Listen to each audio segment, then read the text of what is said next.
You see how when this handle went down, yeah, the wrist went more extended. Right. But the more it comes up, the flatter it's gonna be. So I'm gonna set up my norm, then I'm just gonna raise that handle a bit. You got it.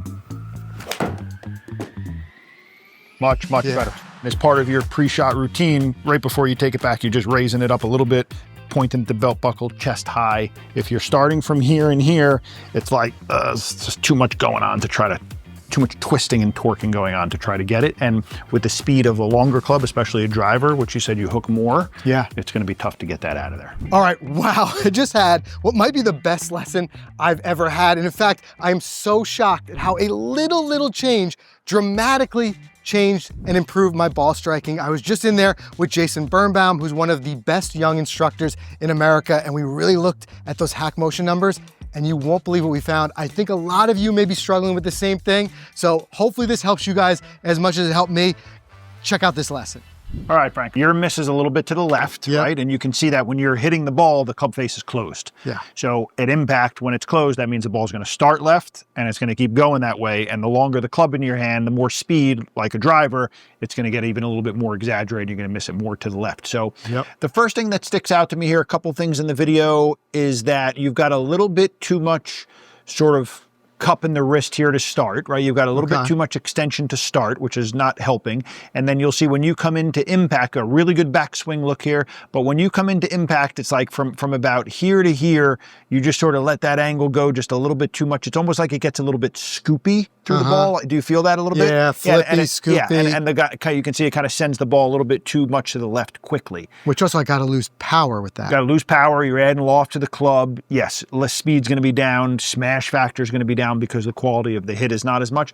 When you look at it from this angle, to be honest with you, one of the things that's getting you into trouble here, and one of the things that's adding to your extension number, is you have a real low position with your handle here. Can you see how the difference between the angle that your arms are on and the angle that the club is sitting on are so different? Yeah, when you put the lines in, I can really see it. Exactly. So one of these numbers here that we look at, which is called radial and ulnar, which is how much your wrists are working this way. Take your stand for 1 second. Sure. So this is the shot that you just recorded, right? Right. And 25, look at this this number. Yep. Right? 25 is for you literally. See how low your hands are? Yeah. You're at 25 right now. There. Right? Yep. Literally, if you could get your hands into this range, which is a little bit more what we call ulnar with the wrist, it's going to take a lot of this extension out, right? You see how when this handle went down, the wrist went more extended. Right. But the more it comes up, the flatter it's going to be. So that's just physics. That's how the wrist works. Like correct, if I'm coming down, it's naturally going to I want the grip of the club to be pointing towards your belt buckle, which is a little bit higher position. You had it much too low in relation to your belt. Yeah, so if we can be here, then we can start to work this wrist a little bit more easily like that.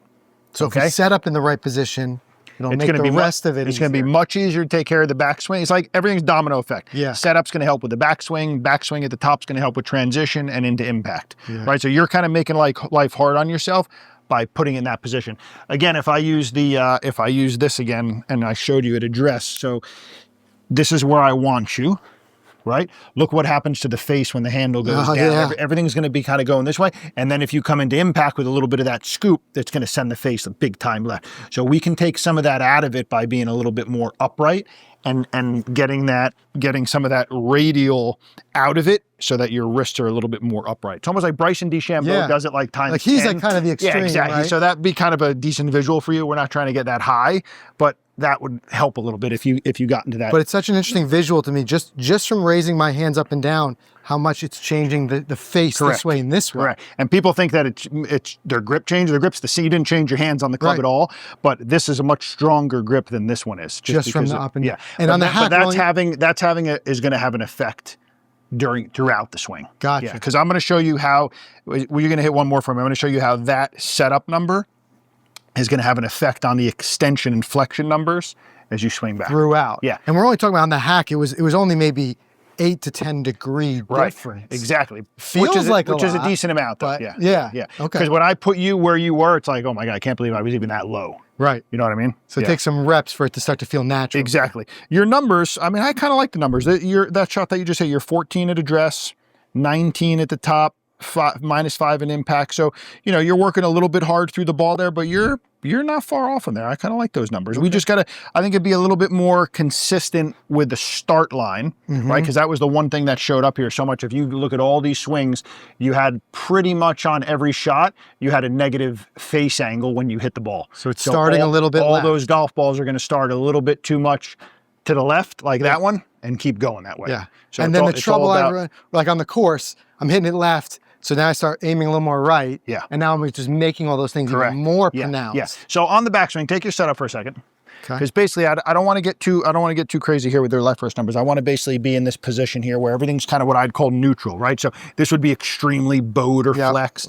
This would be extremely cupped or extended. We just kind of want to be in the middle here and then maintaining that position coming down. You can kind of almost see how it's going into a little bit of flexion coming down. Yeah. Easier to do that if you're set up in the right spot. On the Hackman app, it gives you, there's a couple of great drills on it, but it gives you this one called the motorcycle drill. So that's where the things are kind of working, you're kind of revving the engine going this way.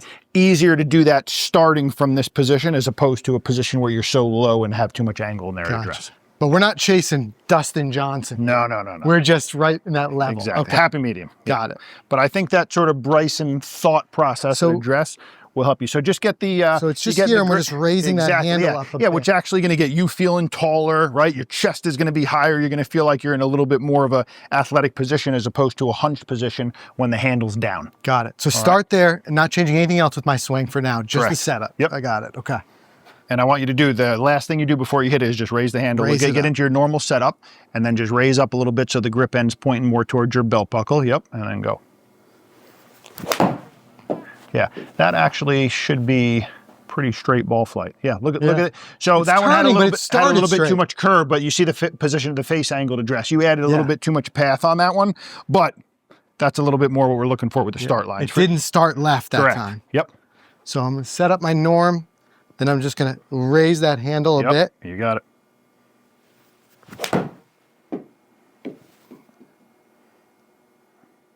Much better. Come on. That ball, because that face angle was so much better, that ball's going to start right before it draws. Yeah. Right. You had those numbers before with negative face angles. So we're fixing the face angle basically through setup by getting things a little bit higher. That's taking a little bit of the extension out. It's getting a little bit more because we're trying to get more into this impact position. You were trying to get there from a very low position like this cup too. Yeah. Too much extension. It's just like you've got to work a little bit too hard in order to get that to happen. I love putting it into the setup though, because I've kind of known I've been struggling with that with working with the hack, but I've been trying to do it up here. I've been trying to do it at impact and trying to get more of that forward shaft lean. Yeah.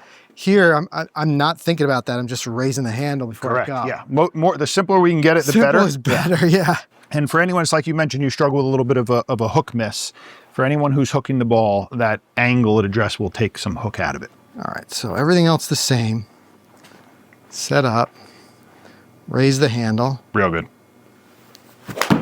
Yeah, you will eliminate left by feeling a little bit of that. None of those are going to be going too much left. So what I like to do when you're taking your setup there is instead of just taking your setup and like, is this good? Is this good? Just go to your normal, which you know is a little low. And then as part of your pre-shot routine, right before you take it back, you're just raising it up a little bit, pointing the belt buckle, chest high. Keep it a little bit simple, but that will sort of help with this. And then everything we talked about, because at the end of the day, the most important part is controlling this lead wrist, right? Like we spoke about with the motorcycle drill and getting this thing to go into flexion. You're going to have a better chance of being able to do those things if you're starting from here. If you're starting from here and here, it's like it's just too much going on to try to, too much twisting and torquing going on to try to get it. And with the speed of a longer club, especially a driver, which you said you hook more, it's going to be tough to get that out of there. So the general, I know everybody is different, everyone's shaped different, but for people watching, generally, you're saying aimed more or less around where the belt buckle is. That's exactly right. That's a good. So for Bryson, we're maybe way too high. For me, we're way too low. Correct. It's right in there. That's right. Okay. Yeah. If you can get it better at address, it'll help with the rest of the swing. All right, so I'll keep working on that address, use the hack. Thank you so much. That's awesome. You got it. Great.